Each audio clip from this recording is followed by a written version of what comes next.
you could easily fall into a trap of like just building up stretch goals and then you've eliminated any money you're making for yourself. So there's just like a lot of pressures that all kind of prey on that piece of our brain that like has been completely corrupted by the world that we live in, with the fact that money is intrinsically 100% tied with our ability to like eat food and have a roof over our head and be comfortable. Welcome to the Draw Your Dice podcast, the show that calls on the champions and new contenders of the tabletop RPG arena. My name is Jeremy Gage, and I am learning about tabletop game design and publishing. If you are a budding game designer or a veteran looking for fresh musings, stay tuned as we learn about the inspirations, processes, and philosophies of professionals in the industry.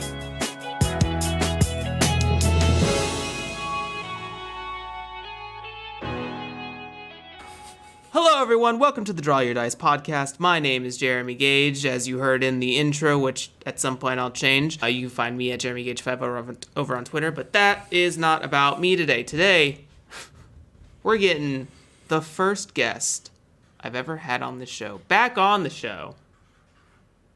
Oh, the first get, not the first one back, but the first one ever. Yes, I got it. First I was one like, no, ever, Spencer period. came back first. Yeah. If you can't tell by the title or the beautiful resonant voice, the sweet baritone, I'd like to welcome back to the show, Adam Bell. Hey, thanks everybody. Thanks for cheering me on. Appreciate it. Yeah, I am Adam Bell. I am the person that makes games. Not the person. I'm one of many people that make games, which of course you could find over at adamebell.games. You can also find me on Twitter at adamebell, or maybe you're listening to this and it's about to be Sunday at 4 p.m. Eastern Time, in which case you can listen to both of these voices on the Tabletop Call-In show. That's a thing that we're doing. Yeah. So come talk to us. If this podcast isn't enough, which like maybe it will be. Maybe this is too much of... Anyway, hello. Hello. I don't have a spiel down yet to introduce It's myself. fine. One day I'll get there. Me neither. This is smallest. I just made a link tree, so go check that out. I don't know. Adam, for someone who might be listening to this as their first episode, why don't you give just a small introduction of who you are in relation to the tabletop game design space, like games you've made, et cetera, blah, blah, blah. Yeah, I am a person that makes some, I mean, they're small games that probably, there's a chance that you haven't heard of them, and that's cool. Maybe this will change your mind and you will go hear of them. But the examples would be, No Stone Unturned was my first like big release. That's what we talked about in the first episode of the Draw Your Dice podcast, which you should go listen to. I feel like it was pretty good. I've made a handful of other things, like I'm currently working on finishing up Grasping Nettles, which I ran a Kickstarter as a part of Zine Quest 3 for, and I wrote My Brain is a Stick of Butter, which is a solo game about my experiences with ADHD. Honestly, that's probably the one you might have heard of any of them, because I feel like that one got shared around a little bit more. It's good. Everything I've made is good. I like my own games. That's my guarantee. If you have sensibilities that are exactly mine, you'll like what I make. Speaking of grasping now, so today is going to be we're going to have some interesting topics here, because we do have a game to talk about later in the show called Reliance, which is currently being #Itchfunded. We're going to talk about that. Mm-hmm. We didn't coin that term. That belongs to Max. I want to make that known. But before that, give a brief introduction of what Grasping Nettle is as far as a game is concerned, and then let's talk about your experience with Kickstarter, because I think this is going to be a little bit more of a business of game design centric episode rather than a full game design analysis. Yeah, so Grasping Nettles is the result. I mean, this whole episode might tell a tale of where I was in game design at the end of 2020, which is I knew I wanted to run a Zine Quest project, because No Stone Unturned, that we had just mentioned, was my first foray into publishing games for myself, and it was a Zine Quest 2019, whatever year. Good Lord, time is fully dilated at this point. Lord and Savior 2021. Right. It was the second Zine Quest that I ran that, and like as a complete nobody, got like 100 people to buy my game physically, which like felt pretty cool. And throughout 2020, given the type of year it was, I kind of was on and off with game design. I made a few things. I got 50% of the way through a few projects, but didn't really, I hit a slump halfway through. And then I took like 2 weeks off of work, and immediately the creative juices started flowing. It's funny how that works. And so I sat down and I had the idea to make a video series about like, okay, I'm going to design a Zine Quest 3 game from scratch, and I'm going to show you how I do it. And those videos still exist. We talked about them briefly in the first episode, but we'll get back to those later in this episode, I think. But they kept spiraling. It spiraled a little bit out of scope for what I thought I would be able to pitch by February, since it was December. And so I sat down a few more times. I wrote another game that isn't out yet, called Creature Feature, which actually I'm going to have to change the name of because somebody else released a Creature Feature. I wrote a monster game. That spiraled out of scope. I need to get a whole deck of cards of art and stuff commissioned for that. So then I sat down and I wrote another game. And this time, this Grasping Nettles came nearly fully formed out of my head. And that was long. That was a lot to explain. How I made Grasping Nettles. So let's talk about what it is. Yeah, it is. Grasping Nettles is a storytelling game where you build up a community as a table of players, and then you see what happens to it over the course of generations. So it's a game in which you are playing a game. It's a game in which everybody is kind of on the same playing field, where you're just building this world and like getting little bits of story here and there. It's not like a standard regular RPG, like with a GM or anything. It's a GM-less storytelling game. And the idea is there's a central board that I created that, if you know anything about board games and are familiar with the term roundel, you'll know what I'm talking about. But basically it's a circle. I call it the wheel in the text of the game that has a bunch of different actions. And those are actions you might see on different world building games. So things like create a location. So that's just define a place in the world, create a character, tell me about somebody, a bunch of things like that. There are 11 total. But the biggest one, the coolest one, I guess, is the advanced generation, which eventually, when all the pieces of the board land on that, you look at everything that you have, everything that you've built, all the locations and characters and factions, and you collectively decide what happens to them as time passes. And then you jump back in. So it's about constantly like seeing what problems these people are dealing with, and then whenever you start like running out of steam to see what happens with them, you just jump forward, and in that jump forward you get 20, 30, 40 years of new problems to deal with. And then you keep going. I had the opportunity to play this over on the +1 XP stream with Adam. Great game, great world building game, as some might have coined it. And yeah, I can attest to how good it is. It's a very good game. It's basically about, exploring war. I'm not a good world builder. So often I use tools like Grasping Nether is lol. Ooh, that's a different hack. It's a whole different genre. Grasping Nettles and Beak Feather Bone to sort of help me guide myself into creating a world that I'm pleased with as I work on my own projects and stuff like that. And so, yeah, community, world building, and I love that there are pieces to it that allow for you to be like, okay, because one of the things I think make an interesting world is the history of the one you're making for a setting. When I think about a lot of these like setting-defined games, right? When we talk about something like Band of Blades or Blades in the Dark, right? Where they're defined by the setting they're in. Mm-hmm. And the history of that I know that in the make of Blades in the Dark, they played a PBTA game. I don't remember what it was, but they played that, destroyed their setting, and then said, okay, now this is the setting for my Blades in the Dark game per devlog with John Harper. So yeah, I think it's a powerful game. I think it's a powerful tool, and it's fun. It's a tool and it's fun, and you can't ask for anything more, really. Like, it's the perfect game.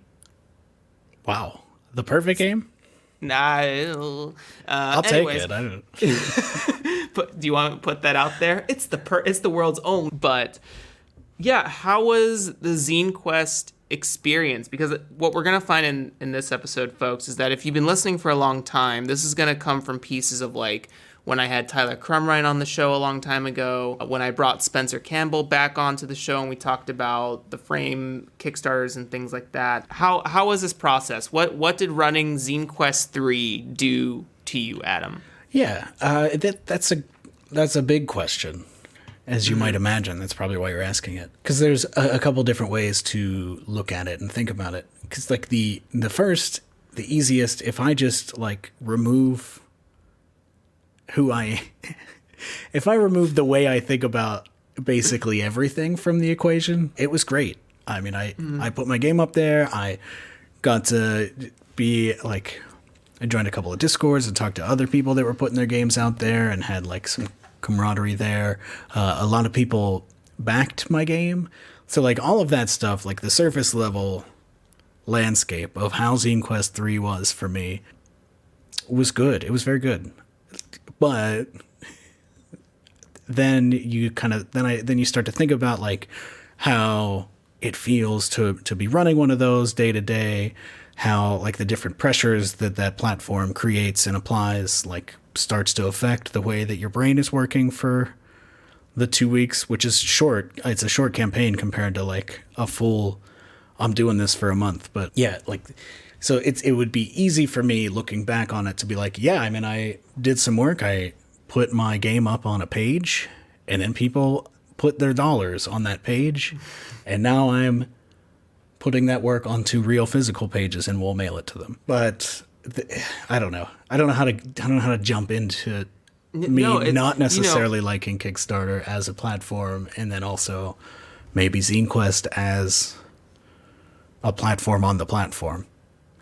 So I think that, and hopefully this helps like jog this conversation, but it's, from what I understand, I've never made a Kickstarter. I've never crowdfunded, so I'm a fully outside observer, and I think that comes with its weaknesses, but I think that also comes with its strength. So I get to see a lot of the feedback, you know, in the Brain Trust community, in Spencer's Gila RPGs channel, and other channels about how people overall feel about, first of all, Zine Quest, right? Because one of the things that I think people that I've seen is that they don't like the formatting that Kickstarter defines a zine to be for Zine Quest, right? It sort of turns it from this DIY, you can make an RPG out of anything, into a specific category of creation that has particular rules to it, and that potentially goes against the code of Zine Quest. Am I hitting the nail on the head at some point here? There is that. That is definitely part of it. Like they're in the first, I don't know what they did in the first year because I didn't really participate and I only learned about it at the very end. So I caught the last couple of projects. But in the second year, they did have this whole page that was like, okay, so a zine that qualifies for Zine Quest is something that's run for 2 weeks, something that only uses one color of ink. And there were probably some other things, which, yeah, there's definitely a lot of umbrage to take with that. Is that a word? Umbrage? I'm writing it down. I'm going to look it up real quick. Sorry, listener. Oh, it's just, Harry Potter. Give me the definition. But yeah, there's a lot of, a feeling of pique or resentment at some often fancied slight. So perfect. Very close. So easy to, take umbrage with this corporation, which is all Kickstarter is. It's a big, horrible tech corporation. There's no two ways around it, that is imposing rules onto something that they didn't create. Kickstarter didn't make zines. Like, it's cool for Kickstarter to provide a platform for people to make lo-fi content and to try to encourage that, but presenting that as the rules, that you can have a conversation about that, I think.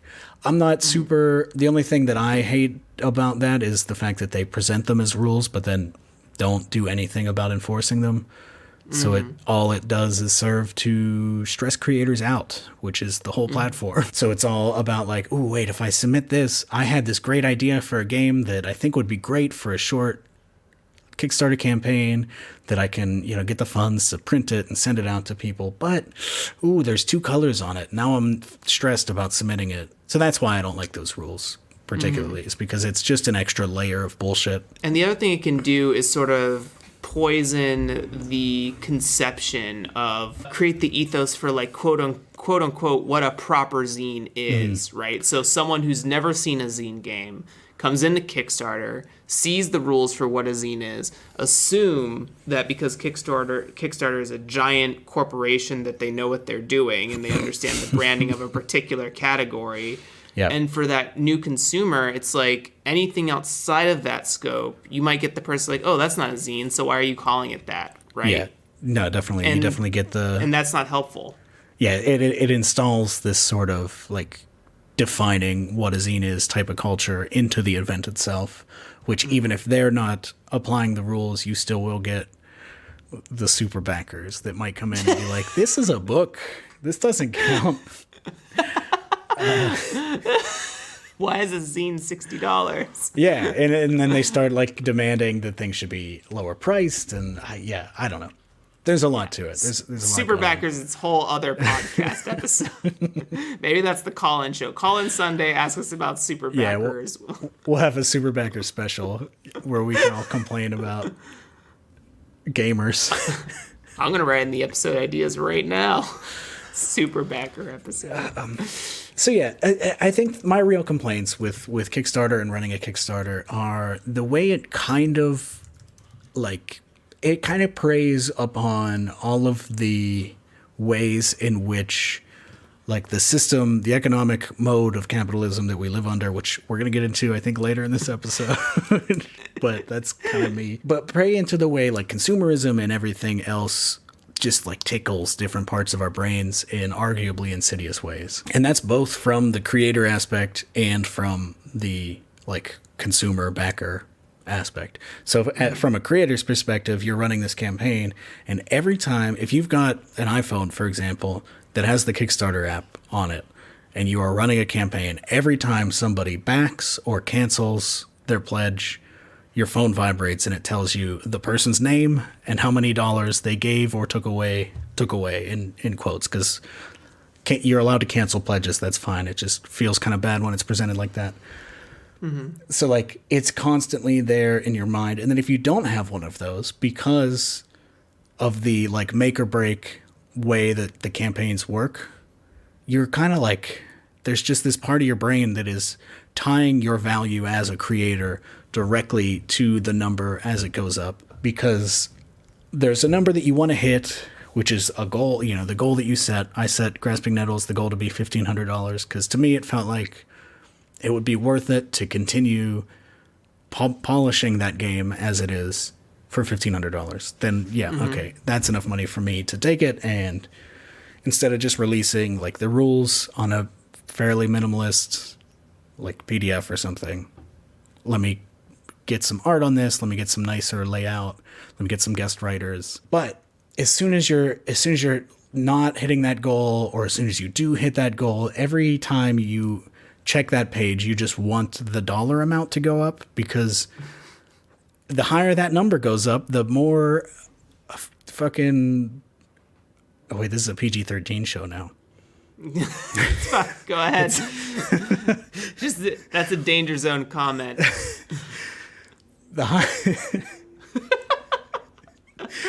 higher that number goes up, the more like worthy I am as a creator. And that's not true. There's no part of that's true. The top of your brain that is having rational thoughts knows that it's not true. But for some reason, and it feels pretty universal from everybody I've talked to that's ever run a Kickstarter campaign, that's what it does to you.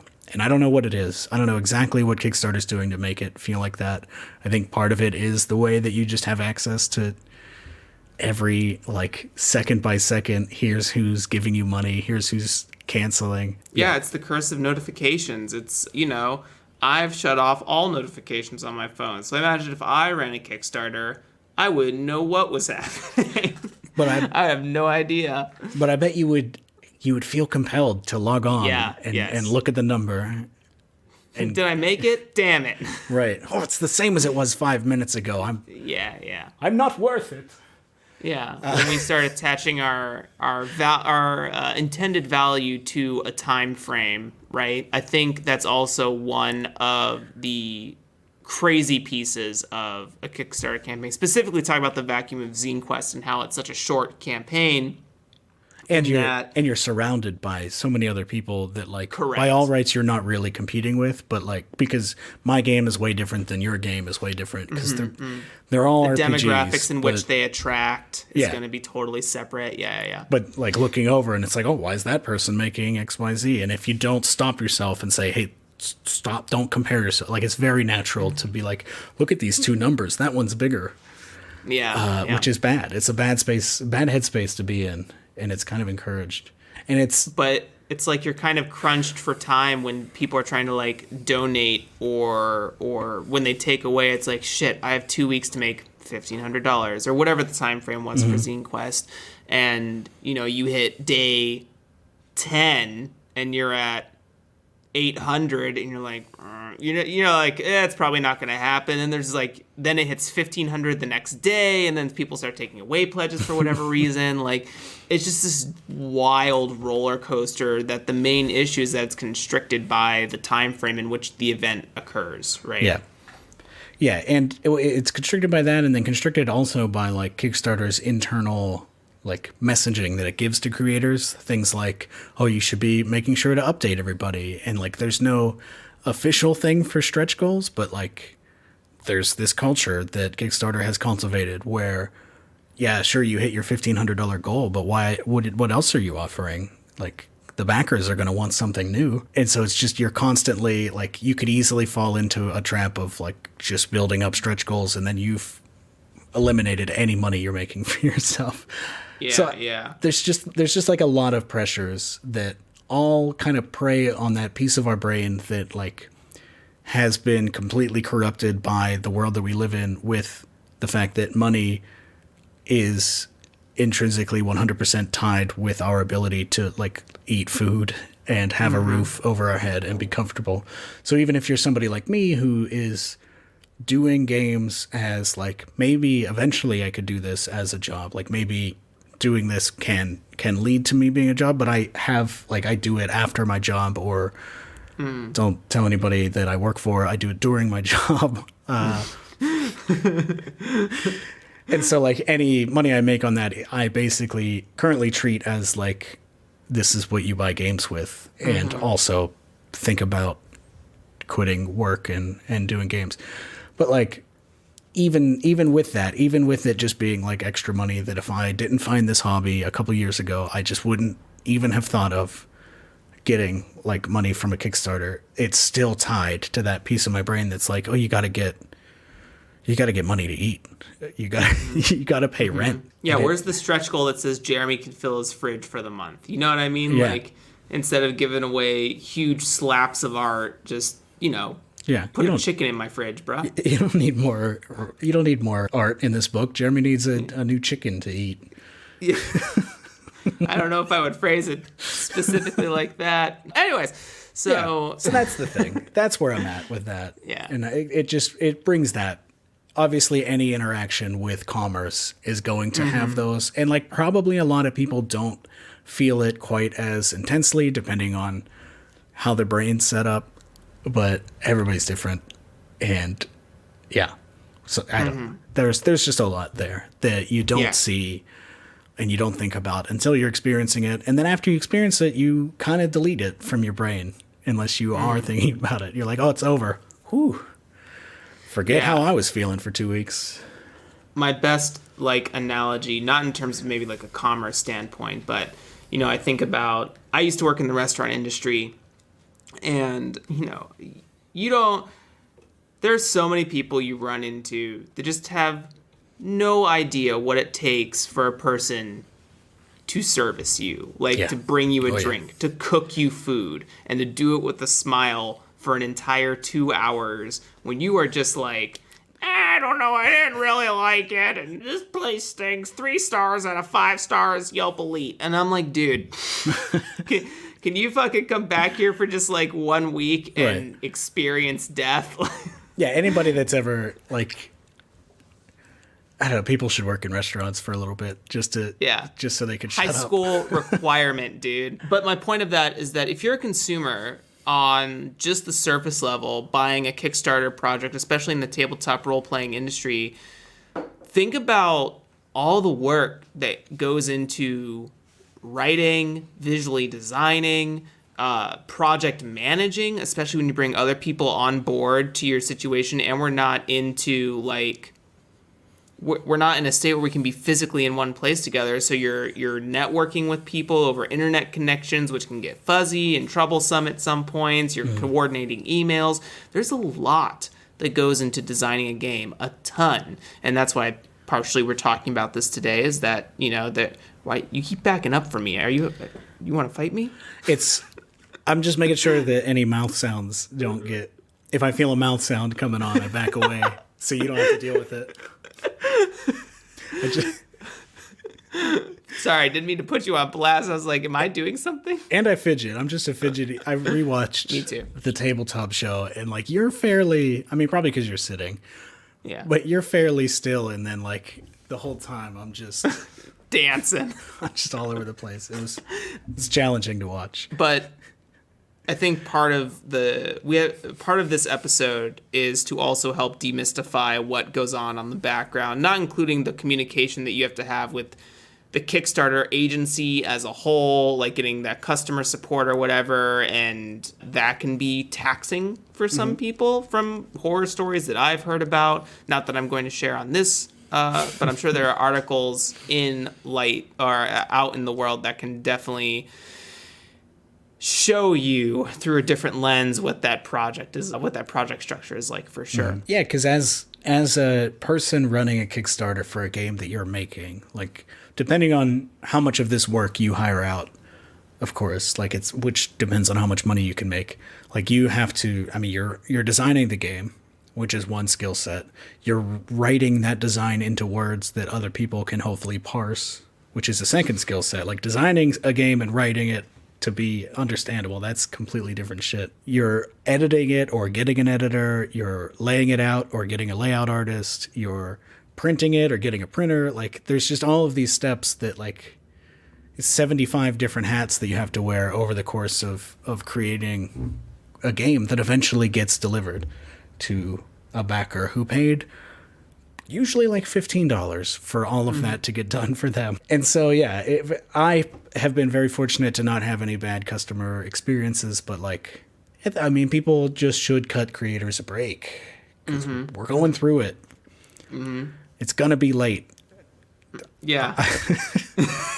Just deal, dude. I love it. I love this conversation. I think it's important to have if we're going to change the current status quo of things.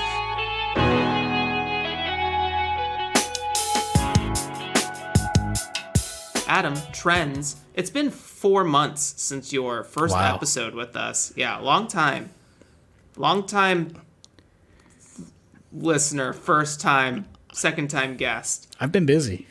Did you see me work through that one in my brain? Yeah, I did. I'm smoking, dude. You better not cut any of that pause out. I want the listener to hear it.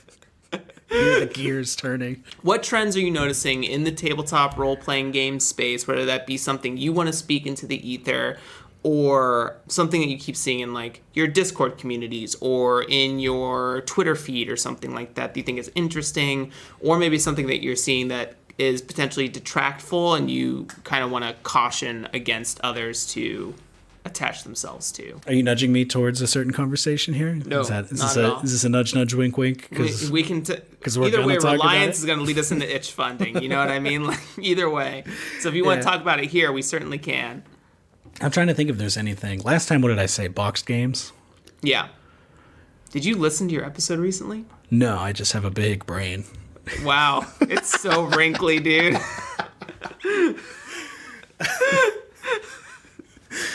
I love it. Well, hey, I don't know. Itchfunding and alternative crowdfunding is something that is worth shouting out, even if I wasn't currently impulsively engaging with. Let me think for 1 second. I know I should have had this in my brain before we hopped on a call, but you're fine. Yeah, so I racked my brain long and hard trying to think about something else because I knew we were going to get to this in a bit. But I think the trend that I would like to talk about is like alternative funding opportunities for creators. Just thinking about ways to use maybe platforms we already have, like Itch, or a future of new platforms to not go to Kickstarter. You know? So that would be, I mean, like the obvious, the obvious if you've heard of them, but if you haven't, you should hear of them. Example would be that during Scene Quest, there were 2 campaigns running that were not on Kickstarter. They were on Itch. That was Thomas Novosels's A Greeblin's Journey, which is like a solo journaling game about a little greeblin going on a journey.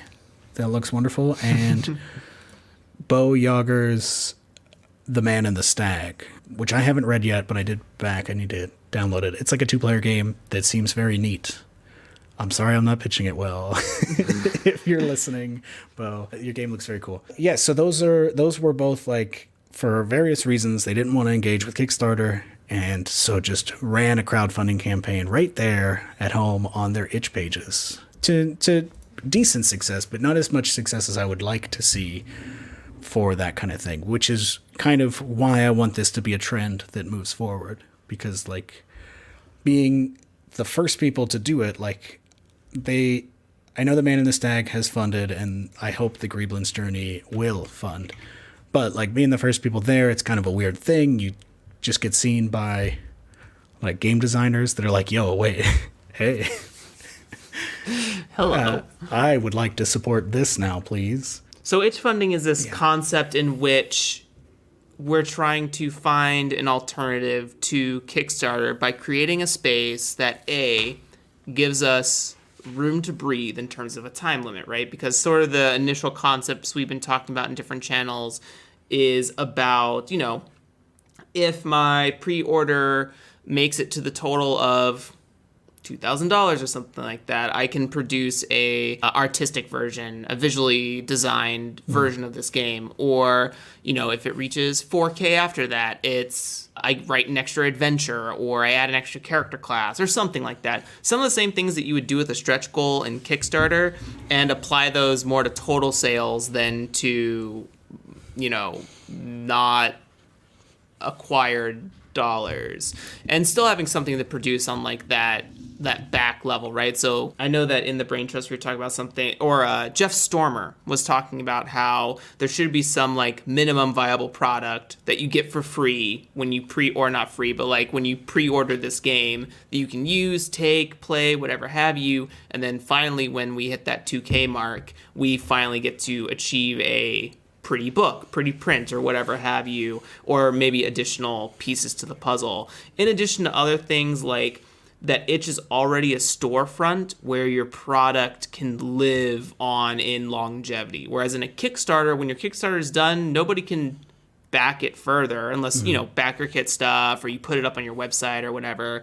But that's an additional step to something where if we can figure out how to accomplish this in itch.io. And I think what's important about saying all of this is that itch.io is the first step to many steps in terms of figuring out what a proper storefront, crowdfunding, tabletop RPG, directed space, or really any game, honestly, space, content creation. Who knows? It could be the future for a lot of crowdfunding opportunities, especially when you consider adding a storefront option to it. But it allows for the games to live in longevity. Like even after you stop marketing one game and you start marketing another for your next Itch Fund project, like people can still go back to their game, where on Kickstarter, that's not possible. They can't go back to back Grasping Nettles. Yeah. They have to now buy it from this point forward on your store. Right. Which is redirecting that market to another location again, which, you know, is hard on the internet sometimes because people don't want to click more than one link at a time. So right. And that is like one of the benefits. There are a few benefits, I think, of Kickstarter that like we're not necessarily going to get to recreate with this, but like one of the benefits that theoretically could be recreated is that Kickstarter is like a known entity, and it's a place where people know that when they go there, they're gonna dump money out of their wallets onto people's stuff.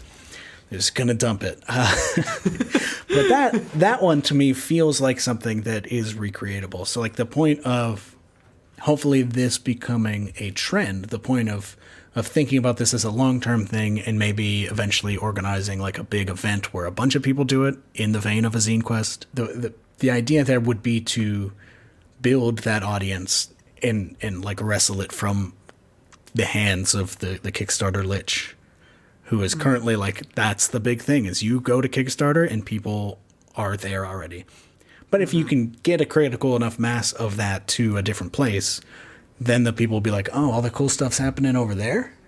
Yeah, exactly. And they walk on in. And then once they're there, they'll be like, oh, this isn't just crowdfunding? You mean I can buy this right now? I can have it in my hands and not wait till 2022 to get this game. Yeah, and then maybe we will all sell more games in that way. And that can bring a lot of us closer to doing this for money instead of for fun. Yeah. Or whatever it is that we're doing this for. The combination of both. Work can be fun, but work is work sometimes. Yeah. Yeah, so there are a lot of conversations happening in these spaces where, we're just re-examining them. I know that I'm going to have Tyler Crumrine on here soon to talk about his new company, Possible Worlds, which is a publishing company. He'll have way more details about it. I don't want to ruin that episode with this episode, but it's good stuff. I think that he also very much wants to change the landscape of how his games interact with the overall marketplace space. And that's all what it really boils down to. I think what's important is that in our current form of America is that there are buyers and there are sellers. This is economics. Our current form of America. 001. Yeah, current form of America. Buyers and sellers. But, when you make a thing, you have to attach a value to it because, like Adam said earlier, you need money to literally survive in this country. And it's not given to you, unfortunately. So you have to find ways to take it from people. That's a strong word. You have to find ways to justify your existence to the forces of capital. Yeah. Which is unfortunate, but it is what it is. And so sometimes that is art. Like, art is often not a viable strategy, but except for sometimes when it works for people, which is what we're doing here. We're doing a kind of new and neat form of art that facilitates play. Love it. But yeah, we have to justify our existence. Like, we have to be a productive force in the eyes of the capitalist forces around us. Otherwise, we don't get to eat and we don't get a place to live. So the standard form of that is to sell our labor potential, get a job, and make stuff, however abstract that making stuff is, and then receive a fraction of its value back. Of course, this is all, we don't have to get into No, it's fine. Let's go 202. Just brain dump the economics. But in the case of making art, it's purely a luxury product. So it's people that are selling their labor, getting that small amount of value back, and determining what will make the rest of their day worthwhile, which is where the artist comes in. And so you're kind of like 2 degrees separated from where that money's, you're 80,000 degrees separated from where that money's actually being generated.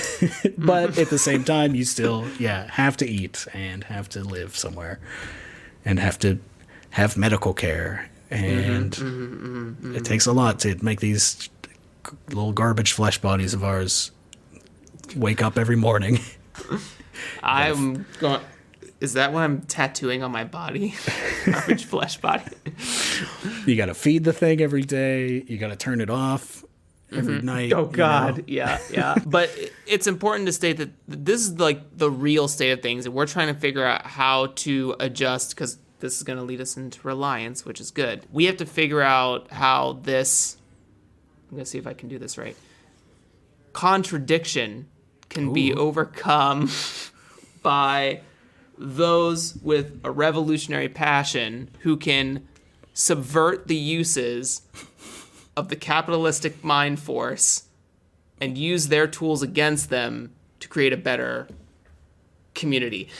Fuck, he's good! I threw my pen.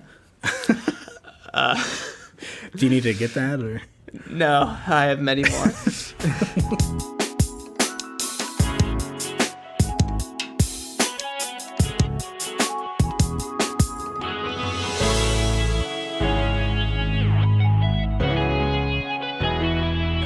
So this is what you're working on. This is your Itchfunding experiment, Adam. Reliance. Tell us what it is. Introduce us to the game. And let's talk about the overall strategy of it. Yeah, so I talked at the beginning of this episode, if you can remember, I had talked about the video series that I was doing, that I sat down and decided I wanted to make a game for Zine Quest, but it spiraled out of control. Not out of control. It just, I want that to be a book, the game that I'm making in those videos, which I would not have had ready for March.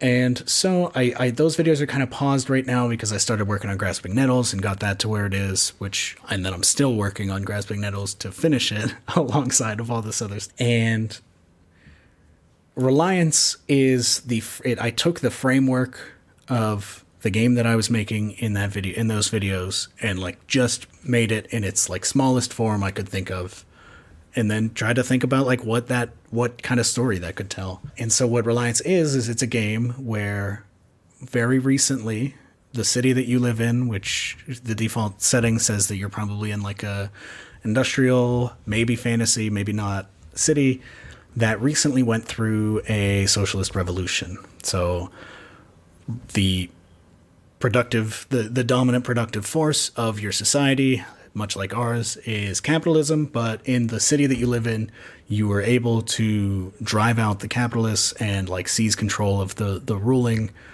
apparatuses in the city that you live in. And so then that's the backdrop of the game, and playing the game is just about trying to take that world that sucks like ours and crazily enough, right, and turn it into a better one. Like, be characters that continue the work of revolution after the initial bloody fight is over. Because revolution is a constant process. Like, if you can't just like guillotine some rich people and then call it a day, because there's always more rich people and they don't want you to have nice things. And they don't want you to live an egalitarian life, etc. So it's about it's a game that pretty ham-fistedly asks players to conceive of a better world, to think about what that looks like, and then also to consider how goddamn hard it would be to build it. But also hopefully convince them that going through all that hard work is necessary, and is worth it. So that's the overview of the game. Yeah, how do you play it? How do you play the game? Yeah, so it's kind of, it follows currently a fairly standard, not super standard, but you have the players and then you have the GM. And so the players are all making characters, and to make your character, you choose, you get your name, if you have pronouns, what you look like, and then also what role you play in the revolution. Like, maybe you were a frontline fighter, maybe you were just somebody that had a brain. Maybe it doesn't matter. There's a lot of tasks to throw a successful revolution. So like, which one of those did you do? And which one of those do you continue to do? And characters made up of that, and then some boons. And then the boons are just mind, body, and heart, which is how you are going to be helping each other. Or no, not mind, body, and heart. That's No Stone Unturned. Physical, mental, and emotional, same thing. But it's like, okay, if you are doing an action, I can use one of my boons to help. And then you also have 9 stats and 9 perils. And what the stats are, these stats are the verbs that you do. So those are things, I should really have it right here. The stats are assemble, converse, exert, guide, listen, mend, seek, surmise, and traverse. Yeah, so those are the things that you do. They're fairly broad. This definitely takes like a nod from Forged in the Dark games, where you just have these things that have some overlap, but whenever you go to do a thing, you're going to be doing one of these verbs. So, and then the perils are the other thing. That's the other side of every die roll. Those are the things that are like internal to you, that are getting in your way, that are preventing you from acting in the way that you ideally would. So those are apathy, clumsiness, confusion, diffidence, fear, greed, lust, morality, and pain. So every time you go to roll dice in this game, which is, we could talk about the structure in a minute, but like anytime, something is not super clear on how it resolves, the GM's going to tell you what your stat that you're rolling. So like maybe you're trying to gather a crowd and tell them to do something. So that might be the assemble stat. And then you're going to think about like, oh, what is it that would make me not do this as well as I could? And so maybe you're like, I don't know if my character really cares about this. Like they're doing it because they know they have to, but their heart's not in it. So then the peril you pick would be apathy. Yeah, and then you roll the dice, whichever each of those is mapped to a die. Whichever die wins. That's how you determine the result. Does that make sense? Absolutely. No, I'm here with you. And each die gets assigned each stat gets a particular die size attached to it based on character creation things. Because I know that in the game you state that there's not really like a mechanical progression to the game. Right. It's all narrative progression because you're trying to make sure that this revolution sticks, right? Yeah. The progression it's the progression of the fictional world state. If you can take it from, kind of probably a little bit thrashed from all the fighting. If you can take that and rebuild it and make sure that the people of your world are eating and housed and eventually having a nice time also, but those first two are a little more important. That's the progression. So yeah, all the stats and perils are assigned to either a D10, a D8, a D4, or a D6. And obviously the stats that are D10, that's the shit that you're good at, and then the perils that are a D10, that's the shit that you grapple with the most. That's the stuff that gives you the hardest time. And then piece of this is also based off of Indie Hack, if I remember correctly, from the back of this, where that you get to add hard details, scene details, soft details, and the like. Yeah, so this did kind of start as a hack of No Stone Unturned, which itself pulls the resolution of the resolution system. So it has its own resolution system, but the very end of it, where we decide what happens in the world, is pulled basically 1-to-1 from the Indie Hack by Slade. Is it Slade Stoller? I believe. Where, that's just a matter of assigning details, and either the players or the GM get to assign details to the world. And I just love that. That's really good because it allows, it's a great way to show players that they are allowed to make big sweeping changes to the world.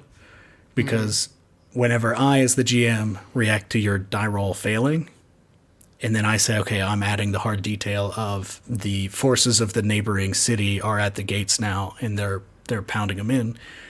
That's a huge change, probably. And so then when you get to add a hard detail, you start thinking like, oh, wait a minute, he made a fucking whole army materialize. I could do something here. Yeah. Dragon rains fire. That pushes the story forward, hopefully, a bunch. So yeah, that's the player-facing roles of the game. It's fairly standard, I think. I mean, the stats and perils thing, if you ask me, is pretty cool. Well, it's your game, so. The idea that every die roll you're grappling with internal shit is, I mean, that's just the kind of play I like to do. I like to think about how my characters are feeling. But then the GM half of things is where it gets a little bit also similar to other games, but also I think way different. And that's because the game on the GM side is based on like this idea about that everything in the world is contradictions. This is like an idea of Marxist thought. I had read the essay on contradiction by Mao Zedong, which just details about how everything in the world, if you look at it hard enough, is a contradiction between two aspects. So, and then each of those contradictions has a primary aspect, and then like the other aspect is not the primary. So the primary one is the one that shapes that relationship. So like the most obvious contradiction like in the world is that, you know, there are rich people that own shit, and then there are the working people that make shit but don't own anything. So that class struggle is itself a contradiction that like the rest of our society forms around. And so as I was reading that, not to like gamify important theory, I've read that like right after I wrote, because I was trying to think about like how can I drive this like premise home? How can I make it so that people don't just like tell a sad little, not sad, an easy little revolutionary story where like all you do is you win. Because that's not good. That's not entertaining. That's not realistic. That you know, you can keep saying things that's not, but that is the default way I think that we would tell that kind of story, because we want it to have, like, we want the world to get better. We don't want to acknowledge that that's hard to do to make it better. So yeah, I started reading more of the things that I've been meaning to read, which like part of the reason for me writing this game is to force myself to read that stuff. Because then I can say, oh, it's game design research. It's not just, I'm not just reading this, you know?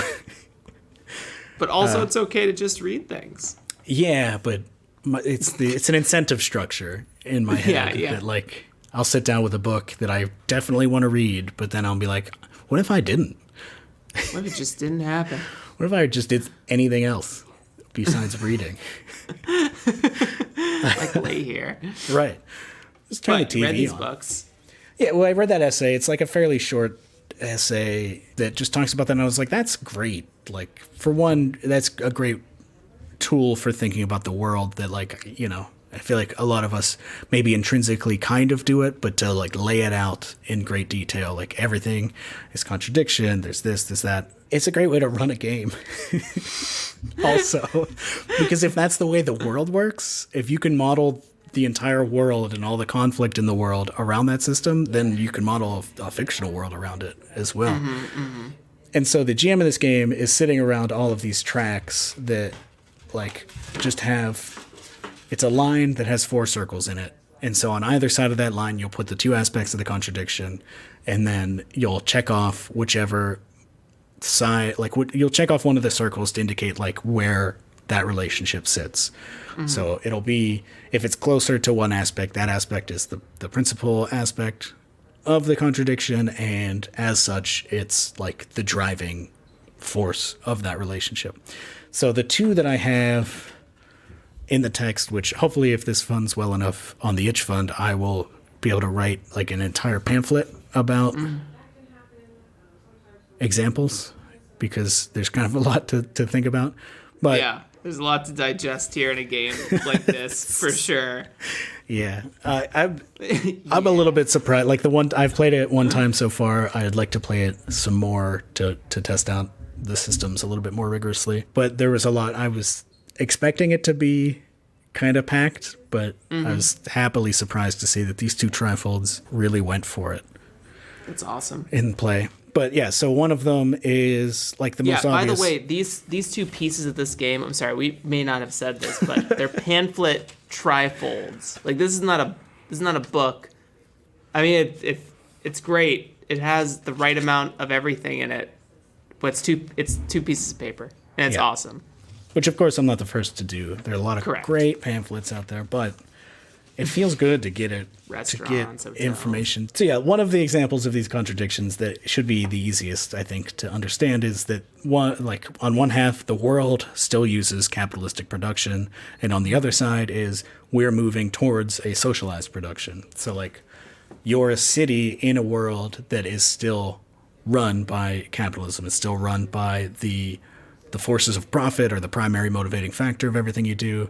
But you in your little city, you're trying to not do that. You're trying to move towards, which obviously is not something you can snap your hands and do, a mode of production where instead of considering profit, you're considering what people need. And so that contradiction through play is going to manifest in a ton of ways, and depending on which side is principal. Because like, if you're trying to think about, how do we make enough clothes for people, when the old way of this was in the city, the factory owners that made clothes, they were importing the fabric from a different place in the world and bringing that in exchange for either money or maybe some like trinket. Like maybe this city was the primary producer of what's like a toy that isn't useful? Thomas the Tank Engine. Yeah, we got the Thomas the Tank Engine factory here. And, like, don't get me wrong, Thomas the Tank Engine, that's a cool train. I love trains. I won't shit on a train, but we don't need those toys. If we're trying to give all our people clothes, like, and if we were previously just buying clothes from elsewhere, but, like, we're not producing money anymore, like, to grapple with that contradiction, do you still make the Thomas the Tank Engine toys to sell, to get money, to then buy the clothes that you can give to everybody? I don't know. That's a big question that a lot of countries have had to grapple with. Trade for train, please. Yeah, because, like, ideally you don't participate in capitalism at all, but because it's the whole world, because the whole world runs on that, like, you have to engage in some degree with it in order to trade, in order to maintain, like, being able to bring in clothes, being able to bring in food if you don't have farms, like, all this shit. So the game is just, like, asking you to think about how the fuck you even start to address that. Yeah. It also helps you think about, like, if you're not right now, it helps you think about how these things actually work. And like, these are one of those games where it's thought-provoking, where you'd be like, how do we get, like, fish from Japan, right? Like, how do we get sushi-grade fish from Japan all the time? What does that take? What are we giving them, right? Like, who's making it? Who's fishing it? Who's cutting it? Who's preparing it for us, right? All the steps in which we get one item in the world, and you just removing that, like, just a singular item can change the entire ecosystem of how our capitalistic system works. Right. Yeah, and, like, thinking about that fish, like, as a city that's trying to uplift workers, like, if you continue engaging in that trade to get that fish, like, is that a problem for you? Because the worker that's fishing that fish, he's not getting paid enough. We all know it. So, like, yeah, I don't know. How do you deal with that? Great question. I don't know. Yeah. I don't know. You find out. Play the game. Play to find out what happens. How to get to the fish. And so why this is great to talk about today in conjunction with all the other things that we've been talking about is that you're trying out this Itchfund model for yourself with this game at current. Is that correct? Uh-oh. Hello? Wait, hang on, you froze. Can you hear me? I can hear you. Keep talking. Keep recording. I think we're back. Are we back? Are we here? Are we in? Can you hear me? Yes. What did I just say? I don't know. I said, what did I just say? So that's the last thing I said. What did I just say? Yeah. No, so why Reliance is good with all the conjecture that we've had here today, you are attempting to Itchfund this at current. Is that, like, you're attempting the Itchfund model for Reliance? Is that correct in saying that? It is, yeah. Just kind of on a whim, almost. Yesterday, I sat down to build out, like, an itch page, thinking about, like, maybe I'll run the Itch Fund, and then I just hit public, and now we're doing it. Yeah. And a lot of that was motivated by you. Keegan will be live before me, right? Yes. Did you talk about the necromancer? No. God damn it. Well, Keegan, previous guest of the show, Keegan, assuming recording order is release order. I don't know. Yeah. I'm not going to look under the hood too Sometimes much. it is, sometimes it's not. Previous or future guest of the show, KeeganExe.itch.io fame, has been pretty vocal about this being a good thing to do and is currently running one for a game. And, like, I was just looking at that being like, that seems good. Mm-hmm. I think I want to do that. Because, yeah, obviously, Greeblin's Journey and Man and the Stag also did it, and there are a few others. Hanukkah Goblins by Max Pfeffer. Mm-hmm. Anyone Can Wear the Mask by Jeff Stormer. Jeff Stormer. Yep. I think there are two. We're just going to start ones. name dropping. Yeah, great. Just get them all. But I think the way all six. I think the way Keegan specifically approached it was the ultimate inspiration for me to finally do it, because I'm pretty sure Keegan was like, what if I just did it? I don't know.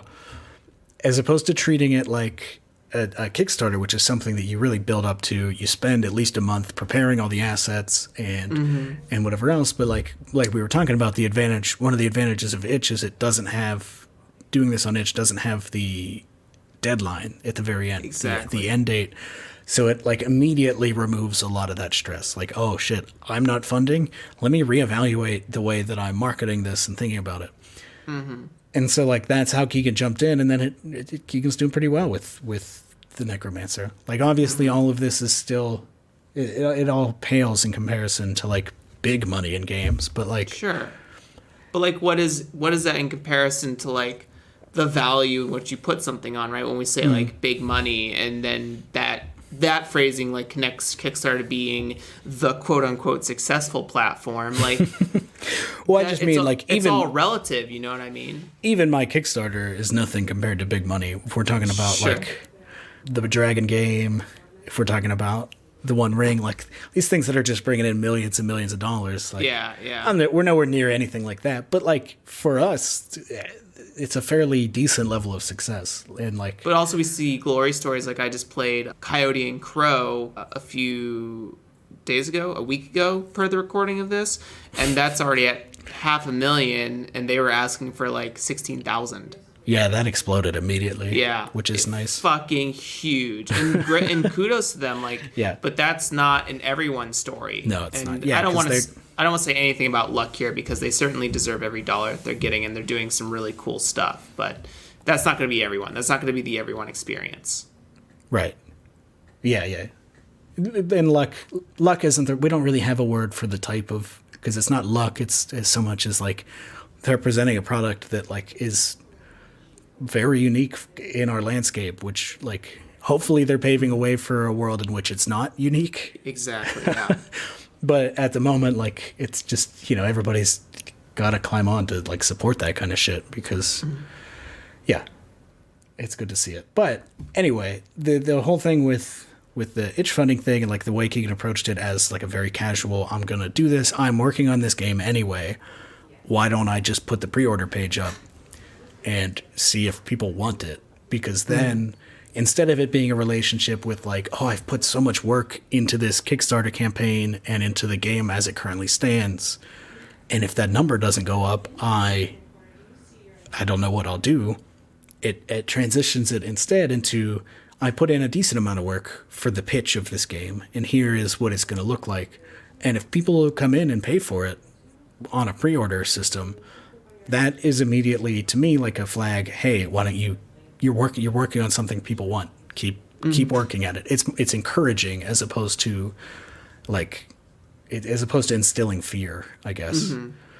I think it helps keep you liquid in some form. So depending on the type of brain you are. But for me, when you talk about it that way, I'm like, okay, right now, like I'm a very priorities, organizational systems person. And like the second I see, okay, well, this project is for some reason hitting critical mass and a lot of people are pre-ordering. Let me like just table what I'm working on this immediate second and pivot back to that and be like, okay, let me see if I can get this next, stretch goal or whatever you want to call it, pre-order goal off the shelf and into people's hands, right? And I think that's also a benefit of the non-time constrained structure that this Itchfunding concept can give people.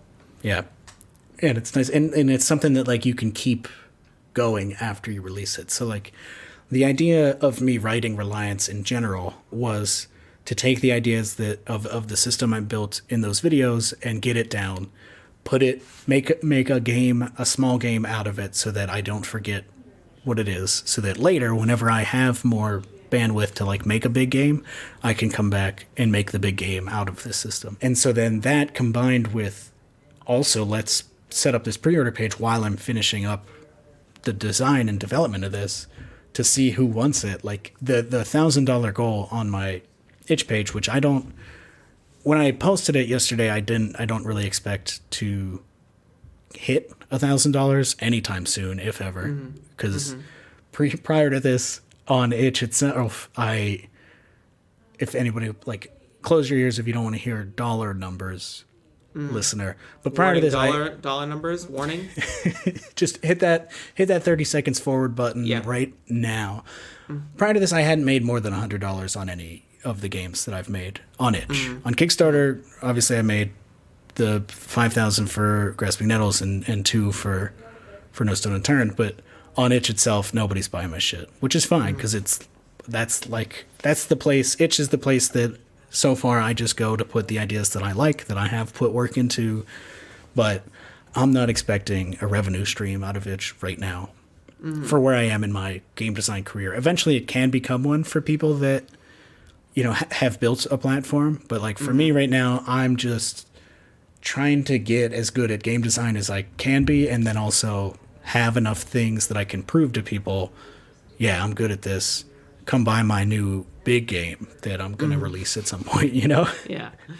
And there's 1,000 ways to approach that kind of thing. Yeah. That's the way that I'm approaching it, just trying to build slowly. And it does have some tools that I think a lot of people kind of like from Kickstarter. Like Kickstarter has some scalability stuff in terms of like emailing people and the whole backers kit thing and everything like that. But Itch also has like constant devlog updates that can pretty much be infinite. Like they can, you know, hey, we hit that 1K sales goal update. You know, I'm going to be dropping the new class here within the week or something like that, or whatever that time frame for yourself is. Yeah. Well, for me, I don't know if I ever finished the thought, but my $1,000 goal is I'm going to start working on the big game that is based on this. So like the bankers won't get it, but it'll be enough of a sign to me that like, go for it. Yeah. Which is also good. I don't know. I don't think that's liked. No, you're good.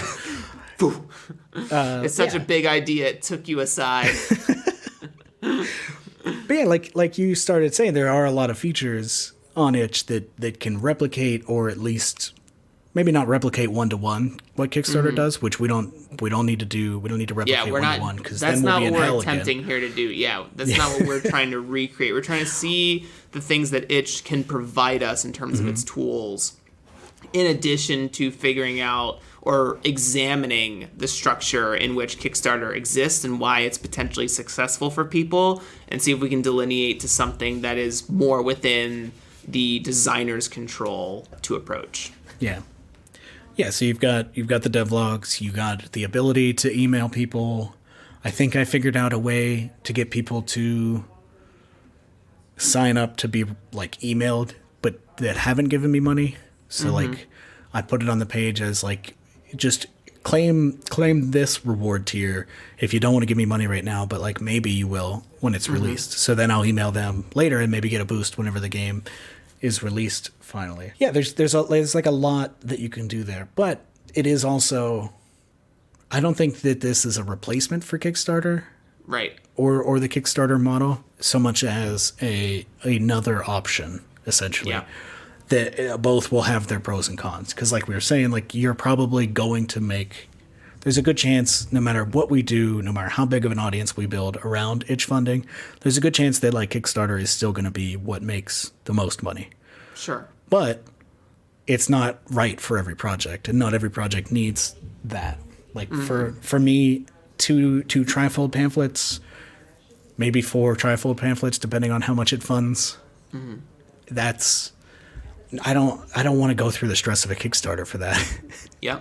And if that means I make a little less money on it, that's fine, because I'm still like, I'd rather do that in the platform that, yes, is still run by like a company, and still there's a lot out of my control, but I feel encouraged to create on, as opposed to just feeling like the product that Kickstarter is selling. Essentially, because like for Kickstarter, the creator is the product, and then people come in and dump money on the creator, and then Kickstarter's sitting there obviously scraping a fair amount off the top. Let's not even get into that. Pay cuts. Which, I don't know. Yeah. There's a lot. Yeah, that's a lot. It's a lot of percentages. But if you got something? No, I was just going to transition into TLDR tips if that was going to be the sort of ending energy of it.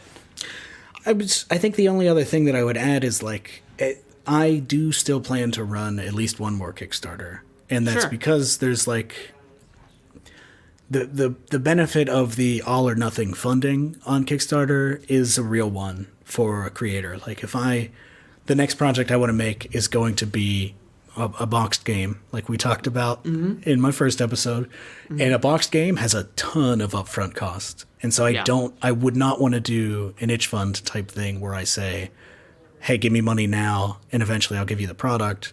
Because if only 30 people show up to my boxed game and I'm on the hook for 500 minimum copies from a manufacturer, that's a problem. Oh! That's me in the red. That's the black, baby. So that's where the Kickstarter goal like should be used, is like, okay, I will set that to where I get out of debt if I actually go forward with this. Yeah. It's, as we sort of say it out loud, to me as an outside perspective, itch seems like the working horse, or this itch funding concept seems like the working horse model for like loose ideas, ashcan projects, fucking games that you're going to make anyway.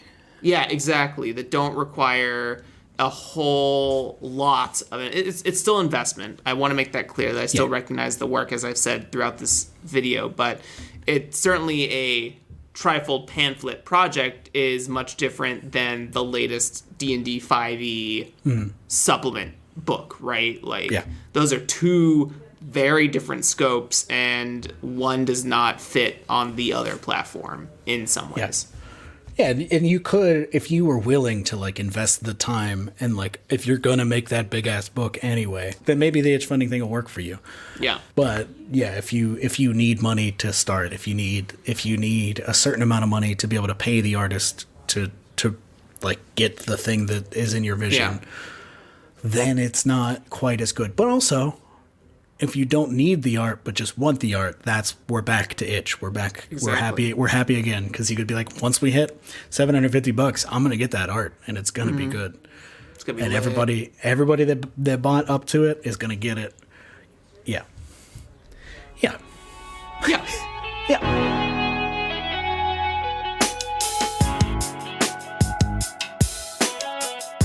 Adam, as always, at the end of the show, in case people just want to scrub to the end and get that juicy game designer, game business knowledge, is the TLDR tip section of the episode. I am going to pull out this box. It is going to have dice in it.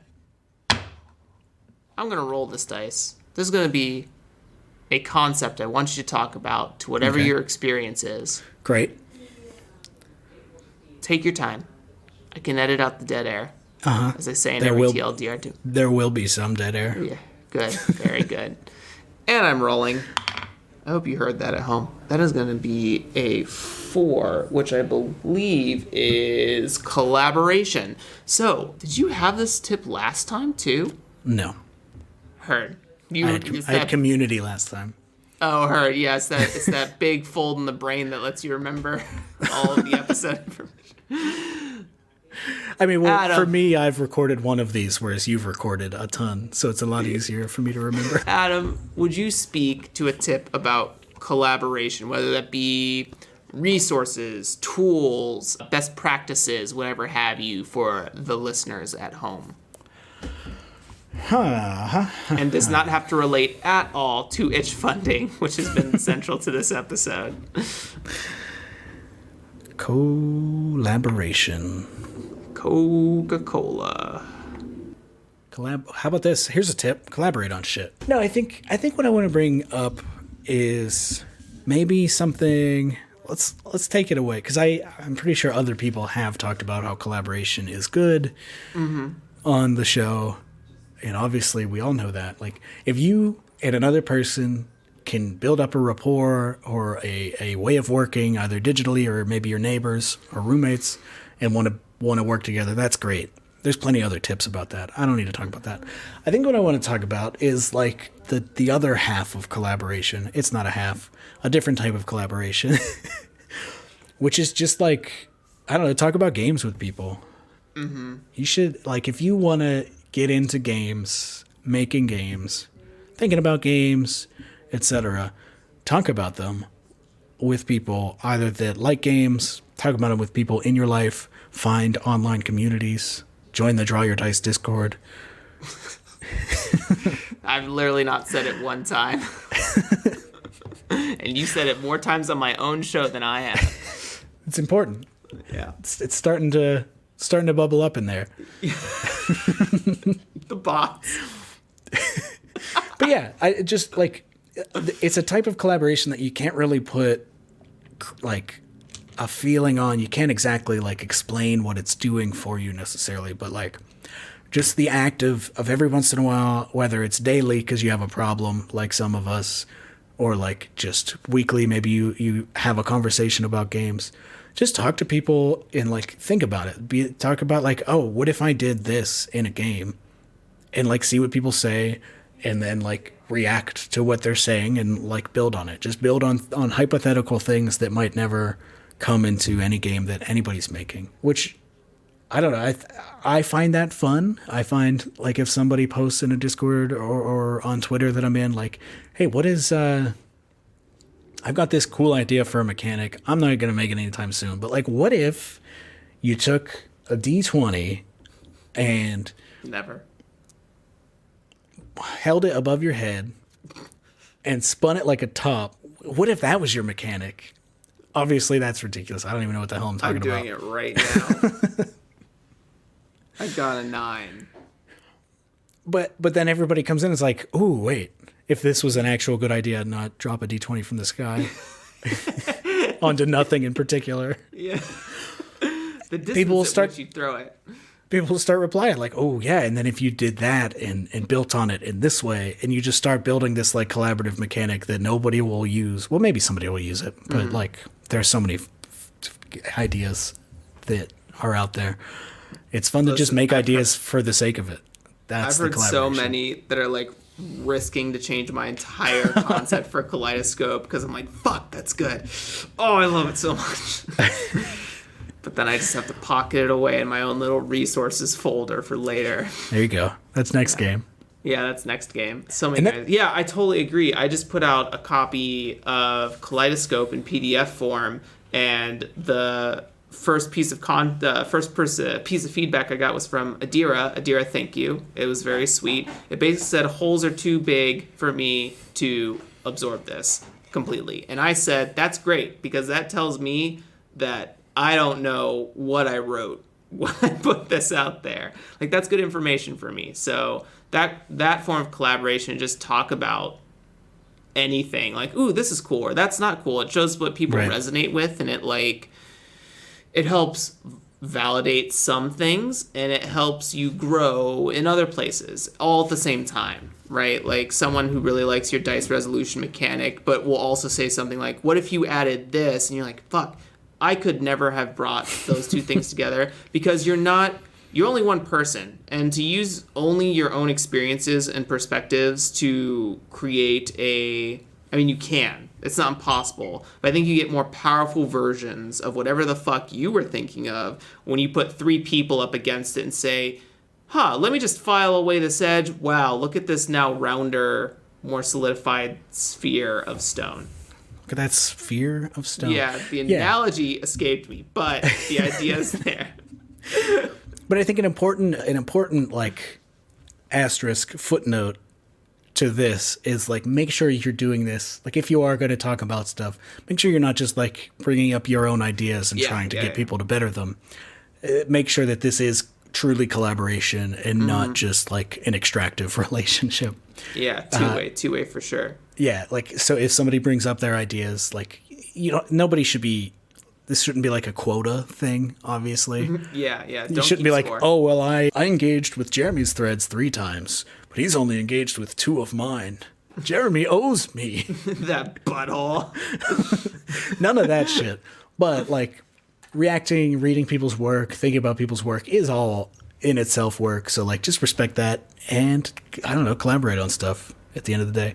And then maybe eventually the 2 of you will design a game together. Mm-hmm.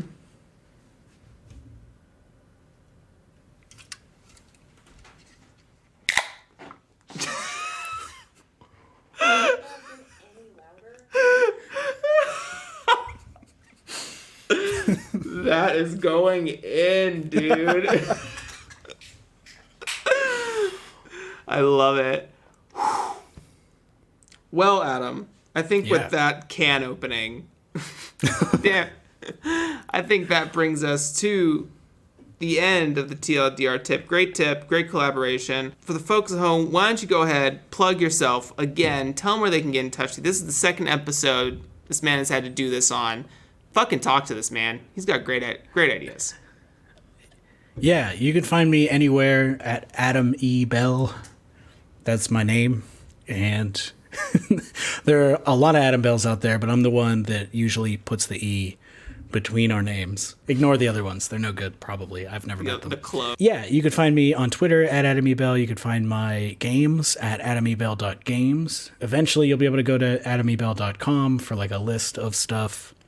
And by eventually, I mean you can do it now, but it's not pretty, so don't go there yet.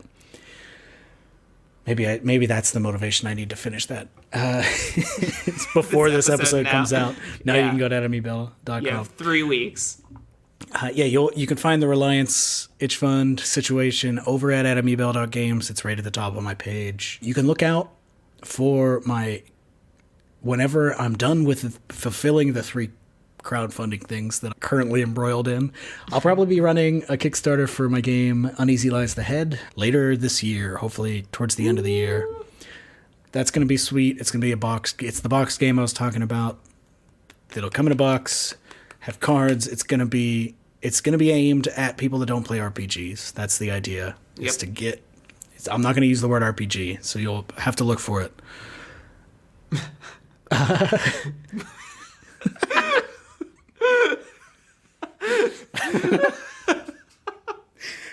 That is a smarter thought than it came out as. Maybe if Jeremy has 3 repeat guests, we could talk about it in however many months. We will for sure. You're definitely welcome to come back anytime. But the last place you can find me, like I said at the beginning, is on Sundays at 4 p.m. Eastern Daylight Time on the Tabletop Call-In Show at twitch.tv/AdamEBell with Adam Bell and Jeremy Gage, where we will talk games with you if you call in. About games. Otherwise, we can talk about other stuff, too. Yeah, we're not going to kick anybody out for bringing up, like, the weather, but don't be boring. Yeah. I love the weather. As always, I have been Jeremy Gage. I have had a great time listening to Adam Bell. I hope you have too, because I learned a lot, and we will see you next time. Say bye to the people, Adam. Goodbye. Sorry I couldn't make the longest episode. We'll get there, I promise.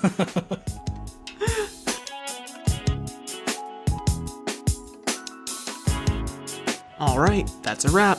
Adam Bell, round 2. This was great for us because it highlights areas of our industry that desperately need an update for a friendlier and more accessible ecosystem. All the games we talked about today, along with all the links to get in touch with Adam, will be down below in the show notes for your access. If you liked the show and found it helpful, send a tip my way by following the link tree in the show notes to my Ko-fi or Venmo profiles. Or if you are unable to provide monetary support, you can provide support at no cost by sharing this with someone you thought of while listening to this episode and leaving a review. Both of these methods greatly impact the success of this show and lets me know that what I'm doing is beneficial to designers out there.